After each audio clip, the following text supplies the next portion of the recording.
जी, अस्सलाम वालेकुम नाजरीन। खबर से आगे और नया दौर में आपको खुशामदीद। और यकीनन आप सब इस वक्त देख रहे होंगे कि मुल्क में एक जो टेंशन और इंस्टेबिलिटी का माहौल है उसमें मजीद शिद्दत आ गई है कि जब पार्लियामेंट और मुल्क की आला कोर्ट के दरमियान जो एक स्टैंड ऑफ की सिचुएशन बन गई है, आज हम उसी पे बात करेंगे कि उससे आगे बढ़ने का क्या रास्ता है, उसका हल क्या है। पार्लियामान ने एक बिल पास किया जो कि चीफ जस्टिस ऑफ पाकिस्तान के सुओ मोटो इख्तियारात जो हैं उनको कुछ रेगुलेट करता है और सीनियर 2 जजेस की राय को बीच में शामिल करता है। और आज उसके खिलाफ एक पिटिशन के ऊपर हेयरिंग का बेंच जो है वो चीफ जस्टिस साहब ने तश्कील दे दिया। कल वो उसकी समाअत होगी। इसके अलावा इलेक्शन कमीशन ऑफ पाकिस्तान को कहा गया था सुप्रीम कोर्ट की जानिब से कि वो इलेक्शंस अनाउंस करें, उन्होंने कर दिए। उसके बाद इलेक्शन कमीशन ने पैसे मांगे, सिक्योरिटी मांगी, दीगर जो एग्जीक्यूटिव की तरफ से उनको सपोर्ट मिलनी थी वो उसका इनकार हुआ या वो वाजे नहीं हुआ। उसके ऊपर भी चीफ जस्टिस साहब ने समन कर लिए हैं एग्जीक्यूटिव अथॉरिटीज को, खुसूसन फाइनेंस को और जो दीगर एजेंसीज और मिनिस्ट्रीज इन्वॉल्व हैं पुरअमन इलेक्शन करवाने के लिए पंजाब में 14 मई को उसकी बाबत भी एक केस जो है वो जेर समाअत आ गया। तो अभी सारा कुछ जो है वो अदालत और पार्लियामेंट के दरमियान जो और इलेक्शन कमीशन, ये 3 इदारे जो हैं इस वक्त वो मुख्तलिफ डायरेक्शंस में दिखाई दे रहे हैं। क्या इसका कोई हल है, क्या इससे कोई राह निकलती है, जिसके लिए हम बात करेंगे। हिना जिलानी साहिबा हमारे साथ मौजूद हैं, आप सब उनको जानते हैं, किसी तारुफ की मोहताज नहीं है। मुबशर बुखारी हमें लाहौर से ज्वाइन कर रहे हैं और कुछ ही देर में हमें मुशर्रफ जैदी भी ज्वाइन करेंगे। सोलंकी साहब मेरे साथ हस्बे मामूल मौजूद हैं। तो हिना जिलानी साहिबा, सबसे पहले हम आगाज करते हैं गुफ्तगू का कि ये जो स्टैंड ऑफ की सिचुएशन बन गई है, ये कॉन्फ्रंटेशन की जो एक अब बड़ी वाज़ेह सिचुएशन आ गई है, इससे कैसे निकला जाए, क्या रास्ता है? टू बी फ्रैंक रजा, मुझे तो अब और कोई रास्ता नजर नहीं आ रहा। मुझे लगता है कि जो पोजीशंस ले ली गई हैं, अब अगर सुप्रीम कोर्ट की बात करें तो there is no way back. अब रिवर्सल तो नहीं सुप्रीम कोर्ट कर सकता जी। जो 4-3 का है या 3-2 का है फैसला, उस बहस पर भी कोई कंक्लूजन नहीं हुई अब तक जी। और जो जो अपना अपना बिलीफ लेके हर एक बैठ गया है और ये उन्होंने पक्का कर लिया अपने जहन में कि जो हम बिलीव कर रहे हैं वही है और वो उसके मुताबिक चल रहे हैं। मसलन हुकूमत ये कहती है कि ये तो फैसला ही नहीं है, इसलिए सुप्रीम कोर्ट का जितनी कार्रवाई है वो गैर आईनी भी है और उसके साथ साथ बेअसर हो चुकी है। जो सुप्रीम कोर्ट है वो अपनी इस बात पर बजिद है कि ये फैसला 3-2 का था।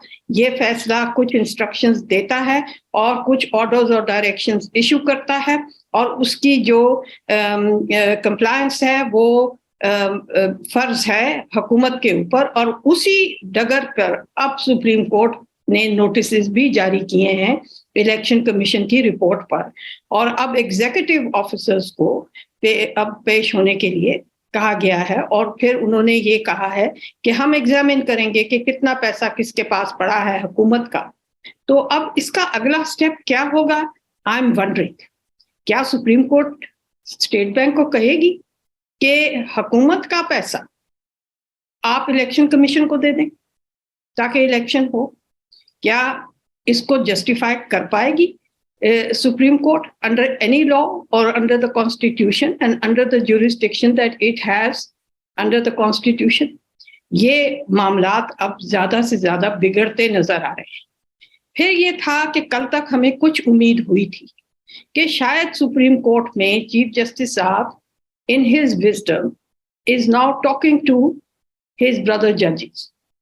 और कल के जो मंडे से रोस्टर्स हमने देखे, मैंने तो सुना ही है लोगों से कि रोस्टर्स की शक्ल ये लग रही है कि वो जो एक डिवीजन थी और एक ट्रेंड और पैटर्न नजर आ रहा था बेंच के फिक्स करने में, वो थोड़ा सा बदल रहा है, तब्दील हो रहा है। लेकिन मुझे आज फिर उस उम्मीद पर ठहरना मुश्किल नजर आ रहा है। तो मैं ये समझती हूँ कि हमारे पास तो सिर्फ क्वेश्चंस है, आपके और मेरे पास, और मायूसी है और अनसर्टेनिटी है, और इसका सबसे बड़ा असर हम पर individually as citizens of Pakistan भी हो रहा है। मेरे ऊपर तो डेफिनेटली असर हो रहा है as a human rights defender, क्योंकि ऑन द अदर हैंड मैं क्या देख रही हूँ कि लोगों के मसाइल बढ़ते चले जा रहे हैं। एक इक्तसादी और मईशत की जो सूरत हाल है, इसमें जो भी मीगर वसाइल इस मुल्क के पास रह गए हैं वो भी उनके लिए नहीं है अब। ऐसे मामलात पे खर्च होंगे जो कंट्रोवर्शियल है। सो मैं तो इतना ही इस वक्त कह सकती हूँ। जी, तो हिना जलानी साहब, देखें, ये अब आप ये बताइए कि इस स्टैंड ऑफ में मतलब अल्टीमेटली तो बात वहीं पे जाती है ना कि एक मुल्क में सियासी कंसेंसस, एक इनिशिएटिव जो है वो आना चाहिए, और ये कि पार्लियामेंट ये जो रास्ता है, क्योंकि देखें, अगर ये बेंच अगर फर्ज कीजिए इसको स्ट्राइक डाउन कर देती है और दोबारा पार्लियामेंट उसके ऊपर कानून बना देती है, तो ये तो एक वो जिसे कहते हैं टग ऑफ वॉर चलता रहेगा। और इससे तो जैसे आपने कहा कि ह्यूमन राइट्स डिफेंडर हो, पाकिस्तान का आम शहरी हो, पाकिस्तान की पॉलिसी मेकिंग हो, सारा कुछ जो है वो डूब रहा है इस पूरी चीज में। तो इलेक्शंस के ऊपर क्यों नहीं, अब तो इमरान खान ने भी कहा है गवर्नमेंट को कि वो उनके जो हैं लीडर्स ने कहा है कि जी हम मुज़ाकरात करने को तैयार हैं, तो ये क्यों नहीं? Actually I don't really believe them, and मैंने तो कल भी ये कहा था कि अगर वो जेन्युइनली ये बात चाहते हैं, जो कि हम सब चाहते हैं कि ऐसा हो, तो वो जाएं हुकूमत के पास, इमरान खान जाएं हुकूमत के पास और कहें कि मैं आपसे बात करना चाहता हूं, if he is a real leader. देखिए, एक बात तो आप में से सब मानेंगे कि एक ऐसा फरीक है जो 2018 के इलेक्शन के बाद ये समझता भी था और कहता भी था, और उसके बाद उसकी बात सही भी प्रूव हुई कि ये पर्टिकुलर हुकूमत एक सिलेक्टेड हुकूमत है, इम्पोज की गई है कंस्पिरेसीज के हवाले से, और वो कंस्पिरेसी सामने आती रही हैं अब। लेकिन उन्होंने पार्लियामेंट नहीं छोड़ी, जो भी था। एक दूसरा फरीक है जिसने at the first opportunity parliament छोड़ दी और अबैंडन कर दिया पार्लियामेंट को। आज इमरान खान साहब टेक्निकली किसी को रिप्रेजेंट नहीं करते। I hope that you understand what I am saying. Technically वो पार्लियामेंट्री पॉलिटिक्स में नहीं है, पार्लियामेंट के अंदर किसी को रिप्रेजेंट नहीं करते। He should take the initiative to show कि मैं पार्लियामेंट को अभी भी रिस्पेक्ट करता हूं, और पार्लियामेंट के मेंबरान जो भी पास्ट में हुआ है उसके बावजूद मैं इनसे बात करना चाहता हूं, और मैं पार्लियामेंट को रिकॉग्नाइज करता हूं। इन्होंने बिलिटल किया पार्लियामेंट को, अंडरमाइन किया, उसको ह्यूमिलिएट किया। मैं इंडिविजुअल लोगों की बात नहीं कर रही, उनको तो ये आपस में एक दूसरे को गाली देते हैं, इन्होंने पार्लियामेंट को डिमीन किया है। So it is his job to go, and I would advise people who are so keen कि ये आपस में बात करें कि वो सही, फेयर और ऑब्जेक्टिव व्यू लेकर और इस बात पे इंसिस्ट करें कि the party that abandoned the parliament and wishes to re-enter the parliament through elections should go to the government and say we are willing to talk. जी, मुबशर बुखारी साहब, क्या ये सारी बात हो रही और ये सही बात है कि पार्लियामेंट की जो उसको अंडरमाइन करना कोई भी पॉलिटिकल ग्रुप करे तो वो अपने ही पांव पे कुल्हाड़ी मारते हैं, मतलब जैसे अभी ये हो रहा है। लेकिन ये बताइए कि पीडीएम का भी देखिए, जो रूलिंग कोलिशन है उसका भी बड़ा, जिसे कहते हैं ना, एक ट्रिकी किस्म का मौकफ है। आप इलेक्शन को से फरार नहीं कर सकते, मतलब ये अगर आप ये इलेक्शन 1 महीना डिले करें, 3 महीना डिले करें, क्या पता वो 4 साल हो जाएं। ज़ियाउल हक के जमाने में आए थे ना 90 दिन के, उससे कहा था कराऊंगा, 11 साल इस मुल्क ने भुगता, तो और कहीं जाके 85 में उसने मैन्युफैक्चर्ड इलेक्शन कराए। तो ये रिस्क नहीं दिखाई दे रहा इस वक्त शहबाज गवर्नमेंट को और नून को और इनके इत्तेहादियों को कि ये इस तरह का डिले से और इस तरह की रोड ब्लॉक्स करने से they are not only bringing the country to this stand off, लेकिन ऑल्सो आईनी और जमहूरी जो ट्रेडिशंस हैं वो भी खतरे में पड़ जाएंगी। बहुत शुक्रिया रजा। देखिए, सारी जो पोजीशन है आपने अपने इंट्रो में बता दी, और उसके बाद हिना ने बहुत डिटेल में बताया। और आपको याद होगा पिछले प्रोग्राम में गालिबन 10 दिन पहले मैंने कहा था कि ये जो चल रहा है इसमें काजी फाइज ईसा जो है वो न्यूक्लियस होंगे, आने वाले दिनों में आपके स्पॉटलाइट में होंगे और वही नजर आ रहा है। लेकिन एट द सेम टाइम एक कंफ्यूजन जो है मुआशरे में जो बढ़ रही है और जिसके लिए हमें एजुकेट करना पड़ेगा आवाम को, लेकिन उससे पहले हमें अपनी क्लैरिटी बहुत जरूरी है। और जब मैं हम कह रहा हूं तो हम मीडिया पर्सन, क्योंकि हमारा एक रोल ये भी है कि हमने एजुकेट भी करना है, लेकिन उससे पहले जरूरी है कि हम खुद एजुकेट हो लें कि पाकिस्तान में पार्लियामेंट सुप्रीम है या सुप्रीम कोर्ट सुप्रीम है या इस्टेब्लिशमेंट सुप्रीम है।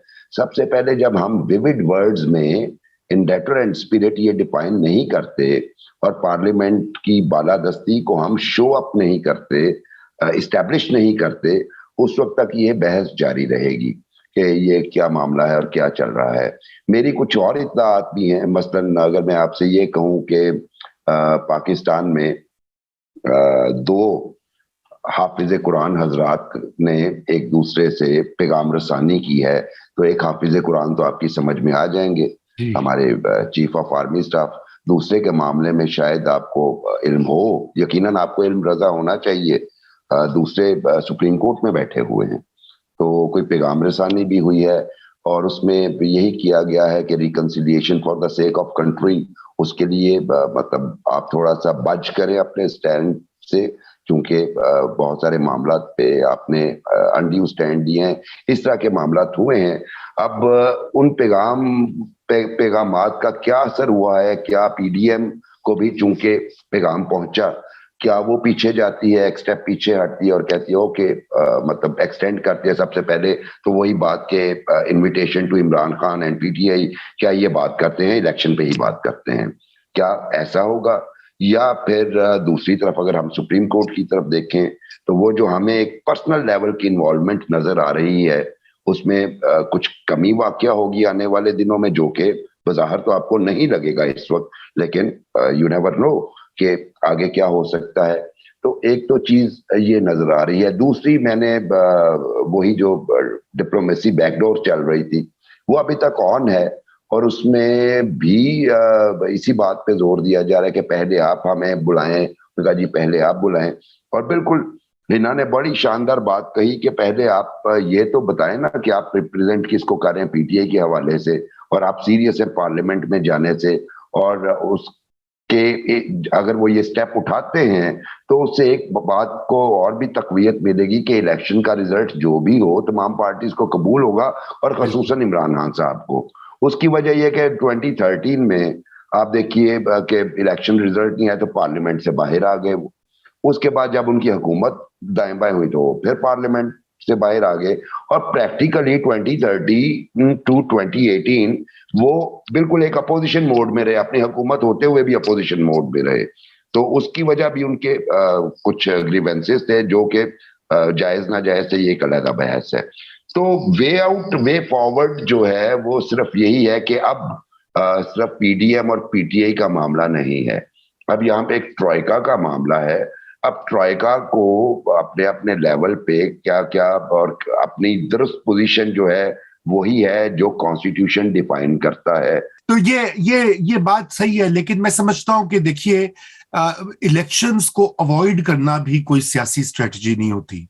ये भी कोई मुझे नहीं समझ आती। भाई क्या होगा ज्यादा से ज्यादा, अगर फर्स्ट कीजिए मई में, चलो 14 अभी नहीं हो सकते रजा, नहीं, अभी नहीं, पंजाब और खैबर पख्तूनख्वा के इलेक्शंस नहीं हो सकते। नहीं, या तो पूरे मुल्क के इलेक्शन अभी करा लें, इस पे कोई राजीनामा हो जाए, या 3 महीने बाद या अक्टूबर में। इस वक्त जो आप पंजाब और खैबर पख्तूनख्वा के अगर वक्त से पहले इंतखाबात कराएंगे तो इस मुल्क की जो कमजोर जो वफाक है उसको मुस्तकिल खतरे में डाल देंगे। ये बहुत ही एक गलत किस्म का फैसला होगा, और जो फ्रेमर्स हैं 18वीं तरमीम के, मेरे ख्याल में उनसे कुछ कमी रह गई है। आइंदा उनको इसको दूर करना चाहिए, क्योंकि 58% वोटर पंजाब के और 21% खैबर पख्तूनख्वा के, उनको आप मुस्तकिल तौर पर हमेशा सूबाई असेंबली के इलेक्शन पहले दे देंगे। वो पहले तय कर लेंगे कि पाकिस्तान हमने चलाना है। तो आप सिंध और बलूचिस्तान के लोगों को ये पैगाम देंगे कि आप शूदर हैं, हम पाकिस्तान चलाएंगे, आप पीछे पीछे हैं।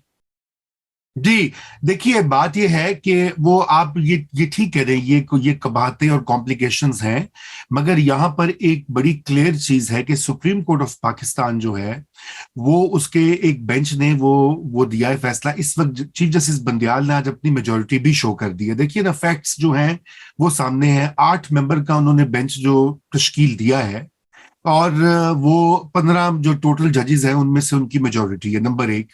नंबर दो, बात यह है कि क्या ज्यादा से ज्यादा होगा। चलिए, मैं ये नहीं कह रहा कि मैं तो ये, देखिए मेरा तो शुरू दिन से मौकफ है कि नेगोशिएशन होकर एक बीच की डेट तय की जाए, ना अक्टूबर ना मई, और सारी पार्टीज उसमें पूरे मुल्क में इलेक्शन इकट्ठे करा दें, जून में बजट के बाद करा दें। What's a big deal? क्या होगा ज्यादा से ज्यादा? They lose the election. सियासी कुव्वतें विन करती हैं, लूज करती हैं, मतलब that's the worst that can happen to PDM. उससे ज्यादा क्या होगा? लेकिन इस डिले, इस स्टैंड ऑफ के जो नुकसानात होंगे वो कहीं ज्यादा फार रीचिंग होंगे। You have to compare the from a political perspective, क्योंकि आपने ये रियासत के बहरान का जिक्र किया। मैं हिना छैलानी साहब, आप ये बताइए कि अभी ये शो से पहले आप कही थी कि आइन रास्ता दिखाता है और आइन जो है वो सॉल्यूशंस देता है, तो मैं चाहता हूं थोड़ा सा वो भी इलेबोरेट करें आप उस वाले नुक्ते को। जी देखिए, एक बात तो पहले मैं आपकी ने जो ये कहा कि चीफ जस्टिस साहब ने अपनी मेजोरिटी दिखा दी, ये सुप्रीम कोर्ट है, ये पार्लियामेंट नहीं है, या नेशनल असेंबली नहीं है कि किसी ने अपनी मेजोरिटी दिखा दी है तो उसका हाउस हो गया। ये आप भूल रहे हैं कि ये एक कानूनी मामला है। अभी वो 4 जजेस के फैसले मौजूद हैं, उन्होंने फैसले लिखे हुए हैं, वो फैसले ना विड्रॉ हुए हैं ना वो खत्म किए गए हैं। मैं तो एक कानूनी बात कर रही, आप इतनी आसानी से इसको डिसमिस नहीं कर सकते। ये एक बहुत बड़ी रुकावट है सुप्रीम कोर्ट के किसी अल्टीमेट कंक्लूसिव फैसले को क्रेडिबिलिटी देने में।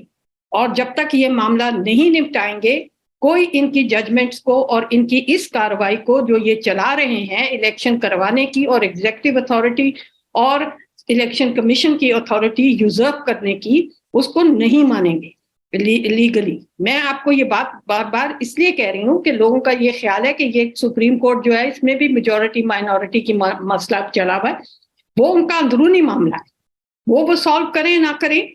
हमारे लिए इस वक्त ये है कि क्लैरिफाई करें कि 4 जजेस जो जिनके फैसले लिखे में उनकी क्या हैसियत है, उससे क्यों अवॉइड कर रहे हैं। अगर हुकूमत एक बजिद है एक बंद गली में ले जाने की और इलेक्शन नहीं करा रही, मैं पार्शियली आपकी बातों से अग्री करती हूँ कि stand of is more dangerous than somebody losing their election. लेकिन मेरा अपना ये भी ख्याल है कि शायद, और ये मेरी जो मुझे बाहर से दूसरी जगहों से सोर्सेज से इंफॉर्मेशन मिल रही है, इनकी नीयत के हवाले से नहीं, कि may be things are more serious and the stakes are deeper. जैसे सोलंकी साहब बात कर रहे थे ना, मैं समझती हूँ जो सोलंकी साहब कह रहे थे, मैं उससे इन एडिशन समझती हूँ कि कुछ रीजंस हैं जो हारने जीतने से आगे हैं। वो चाहे इनके पर्सनल इंटरेस्ट और मफादात हों, मैं ये नहीं कह रही कि वो कोई कौम के लिए कर रहे होंगे, but there are other very serious reasons involved. और ये पॉलिटिकल डायलॉग से ही हल होंगे। So you have to, I think, understand that. आपने जो बात की कि ये जो मेरे ख्याल सवाल आपने मुझसे आइन का रास्ता, देखिए आइन का एक आर्टिकल है जो ये कहता है कि अगर असेंबली डिसॉल्व हुई और उसके डिसॉल्व होने के बाद 60 दिन में आप 90 दिन में इलेक्शन करा दें, वो एक शिक है ना। जी हाँ, बिल्कुल ठीक है ना। फिर वो इलेक्शन कमीशन के इख्तियारात भी बताता है, उसकी फंक्शंस भी बताता है, और उसकी फंक्शन में एक अहम फंक्शन ये है कि वो ट्रांसपेरेंट फ्री फेयर इलेक्शन कराएगा इन अकॉर्डेंस विद लॉ, और करप्ट प्रैक्टिसेस के बगैर इलेक्शंस कराएगा। इलेक्शन कमीशन आपको कहता है कि जी मैं इस एनवायरनमेंट में फ्री और फेयर इलेक्शन इसलिए नहीं करा सकता कि मुझे ये सहूलियात मुयस्सर नहीं है। तो इलेक्शन कमीशन ने तो अपनी बात बता दी। फिर आता है आपका 2017 का इलेक्शन, ये इलेक्शन ऑर्डर जो है, जी जी जी, वो ये कहता है कि 58, 57 आप देख लें कि इलेक्शन कमीशन ही डेट सेट करेगी, मगर मशावरत के साथ प्रेसिडेंट की। और ये अब आपकी बहस में एक और चीज ऐड हो गई हुई है कि 1976 का जो रिप्रेजेंटेशन ऑफ पीपल्स एक्ट था, जो प्रेडिसेसर था इस ऑर्डर का 2017 के, उसने प्रेसिडेंट की कोई इसमें गुंजाइश नहीं रखी। सारी दुनिया में ये होता है, असेंबली डिसॉल्व हुई, इलेक्शन होने हैं, कानून कहता है, आइन कहता है 90 दिन में उन्हें डेट सिलेक्ट करेगा इलेक्शन कमीशन। जी। और जो आपका इस वक्त जो ऑर्डर है 2017 का, वो ये कहता है कि इलेक्शन कमीशन अगर एक डेट देकर नोटिफिकेशन कर देता है तो वो ना सिर्फ शेड्यूल चेंज कर सकता है, वो पूरे इलेक्शन प्रोग्राम को चेंज कर सकता है। बिल्कुल बिल्कुल। अब उस है, लेकिन एक बात तो सुप्रीम कोर्ट को माननी पड़ेगी कि उनको तो कहीं इख्तियार इंटरवीन करने का, ये एक प्योरली पॉलिटिकल प्रोसेस जिसके अंदर इंटरवीन इनको नहीं करना चाहिए। This is what I am saying. और क्राइसिस ज्यादा क्रिएट हुआ है इनकी इंटरवेंशन से। अगर ये थोड़ी देर छोड़ देते तो जो लोग इस वक्त बजिद हैं और अपनी जिद में बेड़ा गर्क हम सबका कर रहे हैं, हमें कम से कम उन पर उंगली उठाने के लिए एक नॉन कंफ्यूज्ड अरीना मिलता। अब हम समझ रहे हैं आधा वो दुरुस्त है, आधे वो दुरुस्त है, पार्शली वो टू बी ब्लेम्ड है, पार्शली वो टू बी ब्लेम्ड है, और हम आपस में ही बहस करते जा रहे हैं कि किसकी गलती है। So these are some of the things we have to understand कि जब ऐसी एनवायरनमेंट हो जाए तो कॉन्स्टिट्यूशन ही आपको रास्ता देता है। 254 को जरा गौर से पढ़िए। वो कहता है कि non compliance with any requirement of the constitution, जो कोई एक खास टाइम देती है एक एक्ट को करने में, अगर नॉन कंप्लायंस हो जाए तो वो एक्ट अगर उस टाइम में ना हो तो वो लीगल होगा। जी।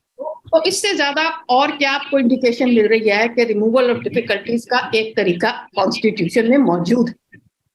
अगर कोई पॉलिटिकल बहस है ऐसी और टसल है जिसका आप भी कह रहे हैं, मैं भी कह रही हूँ, सोलंकी साहब भी कह रहे हैं और मुबशर भी कह रहे हैं कि सोल्यूशन नहीं नजर आ रहा, अगर सोल्यूशन नहीं नजर आ रहा, दोनों साइड्स खड़ी हैं इनफ्लेक्सिबल, और एक पोजीशन में अगर आप बैठ के कोई तय कर लें, 90 दिन तो अब भी निकल गए हैं। और कॉन्स्टिट्यूशन ने कब कहा कि अगर 90 दिन के बाद 1 महीना तो मान लेंगे, 2 महीना,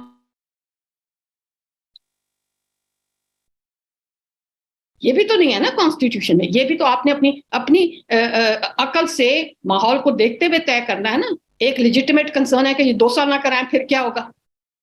जी हाँ, बिल्कुल बिल्कुल डिटर्मिन करने ना, ये भी बातें करके होगा ना। इसीलिए हम कह रहे हैं ये बात करें, इनके अंदर कोई इंटरवीन ना करे इनकी बात पे, ताकि ये कोई किसी को तासुर ना मिले कि बातचीत करने का भी एजेंडा कोई और सेट कर रहा है, टर्म्स ऑफ रेफरेंस कोई और सेट कर रहा है। जी। दिस इज व्हाट आई जी। इसमें मैं एक इजाफी मालूमात दे दूं कि 2 दिन पहले इलेक्शन कमीशन ने एक खत लिखा है कौमी असम्बली के स्पीकर को, और उसमें उन्होंने एक तरफ तो अपने दुखड़े सुनाए हैं कि किस तरह से अदालतें उनके जो आईनी अख्तियार है उसको मुसलसल पामाल कर रही हैं, और फिर डस्का केस का हवाला दिया कि उसमें जब उन्होंने इक़दामात उठाए उन लोगों के खिलाफ जिन्होंने इंतखाबात चोरी किए और प्रिजाइडिंग अफसर को अगवा किया, तो उनके खिलाफ जो इक़दामात थे वो लाहौर हाई कोर्ट ने रोक दिए।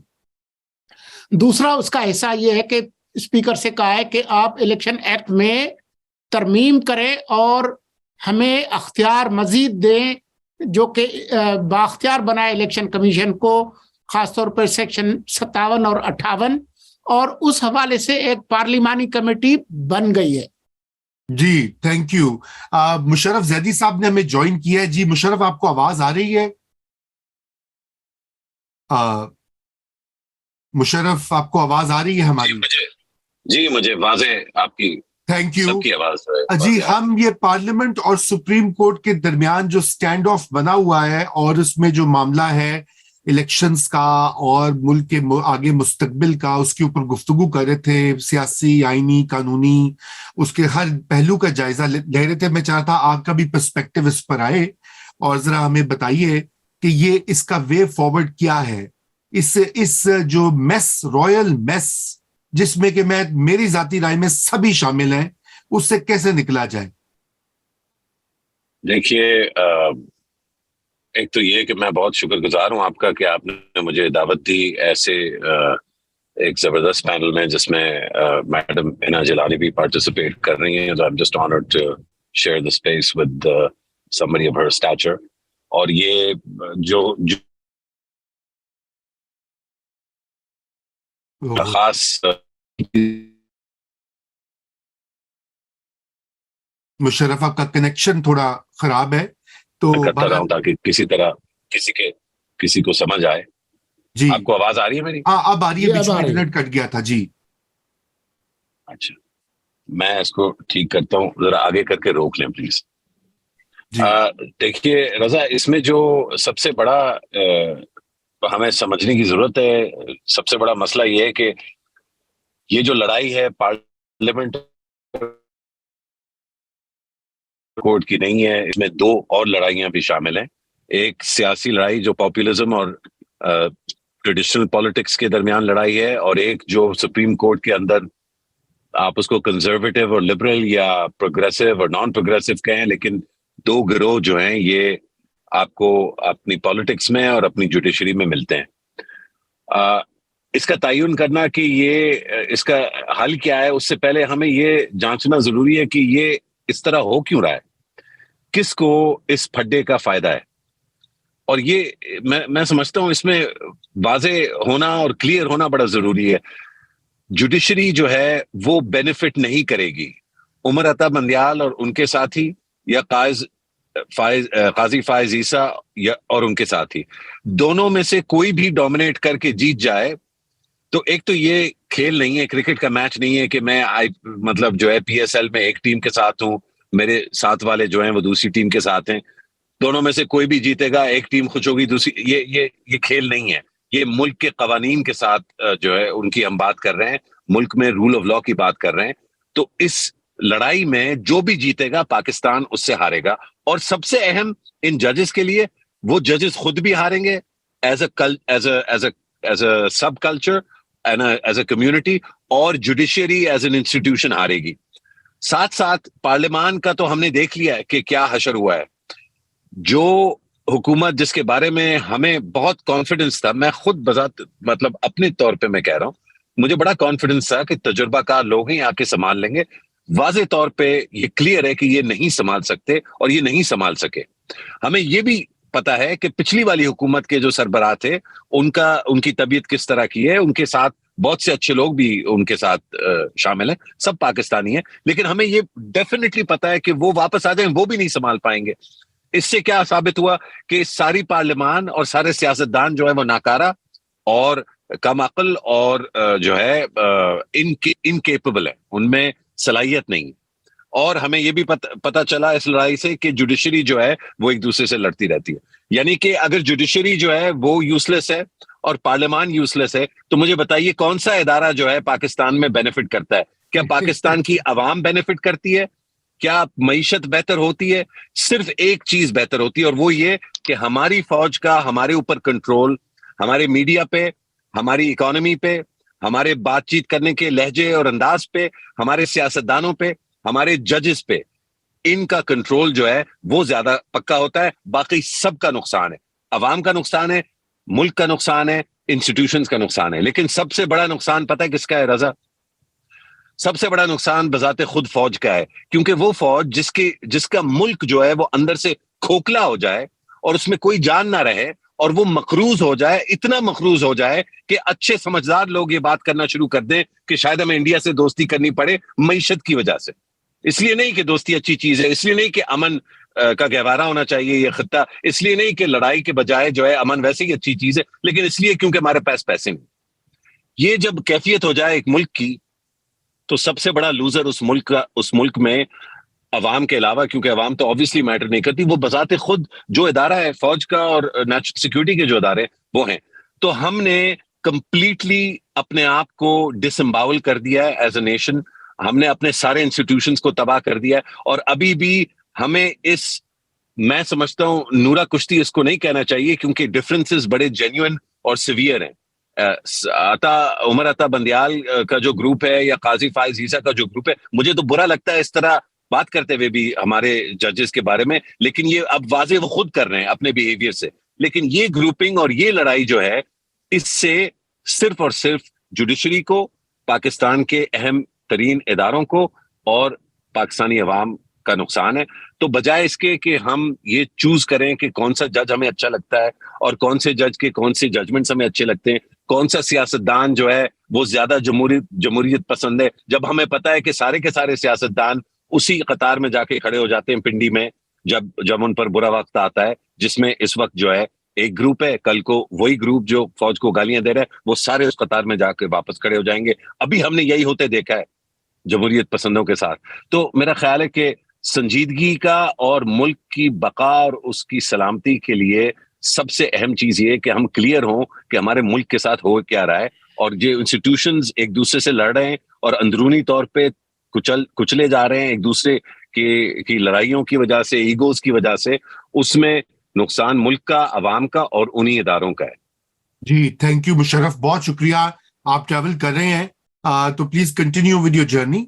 और तो हम ये अब कंक्लूड करते हैं अपने ये आज की डिस्कशन का। मैं चाहता हूं कि मैं एक चीज कहना चाह रही हूँ वेरी ब्रीफली, जी, क्योंकि ये मुशर्रफ ने बात की है। देखिए, उन्होंने अलग कर दिया अस्करी जो क़यादतें हैं और अस्करी कुव्वतें हैं उनको, कि बाकियों ने जो सबने बेड़ा गर्क किया फायदा तो उनको होगा। भाई साहब, मैस तो उन्होंने मचवाया है। they are a part of the problem, they are not a part of any solution। ये नहीं है कि वो बेचारे बैठे हुए थे और उनके इर्द गिर्द जिसने रोक्स थे उन्होंने मईशत भी तबाह कर दी, उन्होंने ये भी कर दिया और उन्होंने वो भी कर दिया। सबसे पहला है उंगली उन्हीं की तरफ उठ रही है। और दूसरी बात ये कि अगर इस मुल्क को बचाना है तो अब भी बहुत जरूरी है कि वो इस नीयत का इजहार जो कर चुके हैं कि हम आउट ऑफ दिस डोमेन हैं, आप बाहर रहें और बाहर रहने का डेमोन्स्ट्रेशन भी हमें दे। लड़ने दें इन्हें थोड़ी देर, लड़ के ये ठीक हो जाएंगे, ये अपने सॉल्यूशंस निकाल लेंगे कहीं ना कहीं से। बहुत साल से ये सॉल्यूशंस निकाली हैं और जिस वक्त वो सॉल्यूशंस निकल के उसका कोई रिजल्ट आने लगता है तो ये इंटरफियर करते हैं, और इन्होंने इंटरफियर कर करके बेड़ा गर्क हमारा कर दिया है। और जो ये कह रहे हैं ना कि कंट्रोल उनका पक्का हो जाएगा इंस्टीट्यूशंस पे, यही रोना है। इंस्टीट्यूशंस जहां इनको बाहर रहना चाहिए वहां इंस्टीट्यूशंस को भी अपनी इंडिपेंडेंस एस्टैब्लिश करनी होगी, वो चाहे पार्लियामेंट हो चाहे वो अदलिया।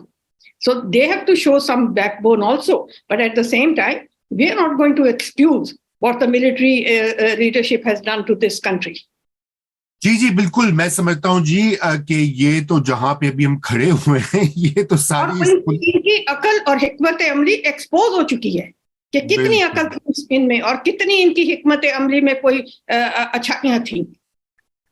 नहीं जी, मैं तो हिना जी आपको ये कह रहा हूं, देखिए ये तो एक बड़ी वाज़ेह चीज हो गई है ना कि 6 साल 7 साल में जो कुछ होता रहा है आपको हम सबके सामने है, सब कुछ है, रिकॉर्ड पे आ गया। अब तो ये हुआ कि पहले तो होता था ना कि कोई किताब लिखी जाती थी 5 साल बाद, 4 साल 6 साल बाद लोग वो एक दूसरे से बात करते थे। अब तो खुद फॉर्मर आर्मी चीफ जो है उन्होंने किस तरह के जो कन्फेशंस किए हैं अपनी इंजीनियरिंग के, और पहले इन्होंने नून लीग वालों ने आड़े हाथों लिया, अब इमरान खान जो है वो और उनकी पार्टी जो है उन्होंने खूब उनकी धुलाई की है। तो जो और ये तो सामने आ गया है कि इनकी गलत पॉलिसीज, गलत अनड्यू और कहना अनकॉन्स्टिट्यूशनल एक्ट्स जो हैं उसकी वजह से आज ये मेस क्रिएट हुआ है। ये तो हमें इसके ऊपर तो इंटेलेक्चुअल क्लैरिटी होनी चाहिए। बाकी इमरान खान और शहबाज शरीफ और नवाज शरीफ, आई मीन ये इनकी अपनी जो भी फ्लॉज होंगे, जो भी इनके इश्यूज होंगे वो हैं, लेकिन प्राइमरी रिस्पॉन्सिबिलिटी वहीं लाई करती है जहां पे पावर कॉन्सेंट्रेट करती है, और पावर करती है with military and it's handmaiden और इट्स सेकंड जूनियर पार्टनर अदलिया मतलब ये तो एक, अब ये ठीक ना हो, अब कैसे इनको किया जाए वो अब पार्लियामेंट पे हम देखते हैं, पार्लियामेंट का जो हाल है वो अब आप देख रहे हैं। अब आई डोंट नो, ये एक बड़ा इनमें अगर ऑनेस्टी हो पार्लियामेंट, ये पॉलिटिशियंस में, ये जो पार्लियामेंटेरियंस हैं जो भी होते हैं, जब कोई ऑपोजिशन हो या गवर्नमेंट हो, अगर इनमें ऑनेस्टी और इंटेग्रिटी हो, they can become a part of setting things right. ये भी तो अंदर खानी कुछ कर रहे होते हैं, ऊपर से हमें कुछ दिखा रहे होते हैं, और फिर जाके उसी गोद में बैठते हैं जिसमें दूसरों को ब्लेम करते हैं कि वो क्यों उस गोद में बैठे थे।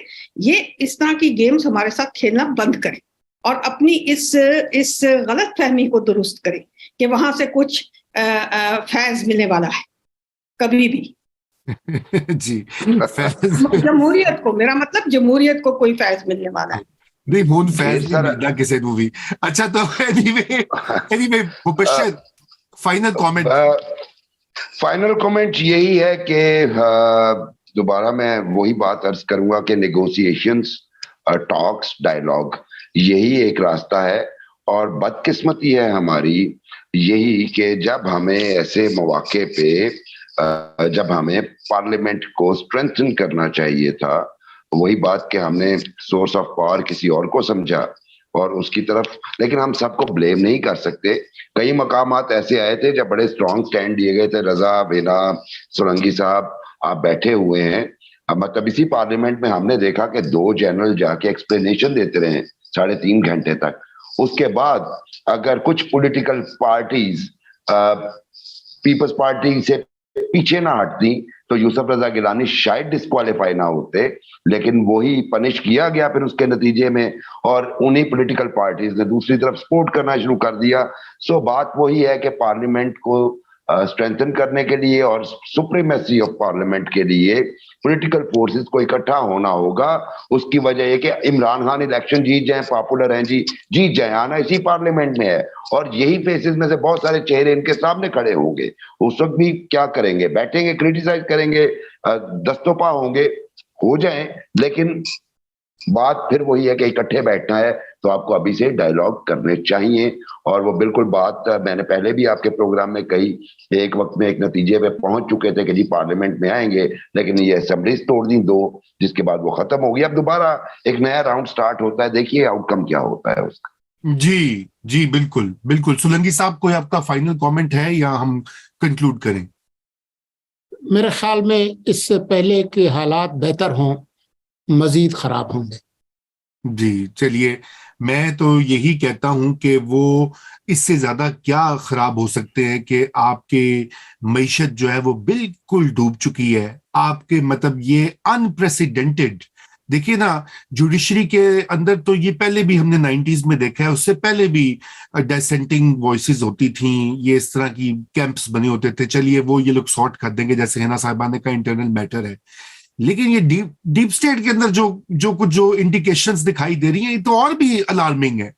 मतलब अब आपने मुझे ये समझ नहीं आती कि कहाँ का हमने ये छोड़ा है। मैं समझता हूं कि ये बड़ी सिंपलिस्टिक चीज होती है कि जी वो सारा ब्लेम डाल दें, आप इमरान खान पे डाल दें, या इमरान खान कैंप सारा ब्लेम शरीफ कैंप पे डाल दे। ये सिंपलिस्टिक चीजें हैं, क्योंकि असल में जो लोग रियासत को चलाते हैं, जो इसके फैसले करते आए हैं, वो उनकी पूछगिछ होती नहीं, वो आराम से निकल जाते हैं साइड पे, सारा कुछ गन शन डाल के। अब यही हो रहा है ना, ये जो मेस 7 साल के बाद क्रिएट हुआ है, अब वो कह रहे हैं जी इसको साफ करें पॉलिटिकल फोर्सेस। उन्हें ऐलान के 3-4 साल उसके बाद फिर वो शुरू हो जाएगा। मतलब एक रिपेटिटिव साइकिल है। Because what are we saying at the end of the day? हम कह रहे जी पार्लियामेंट ठीक करे, इलेक्शन कमीशन ठीक करे, कानून बनाए, इलेक्शन करा के आके इकट्ठे बैठो, डायलॉग करो, सारा कुछ। उनको जो हमें इस स्टेज पे लेकर आए, उनको कौन अकाउंटेबिलिटी करेगा? That is my bigger worry. बहरहाल हमारा वक्त खत्म हो चुका है। बहुत शुक्रिया हिना साहिबा, मुबश्शिर साहब, सोलंकी साहब, थैंक यू, और मुशर्रफ, खुदा हाफिज।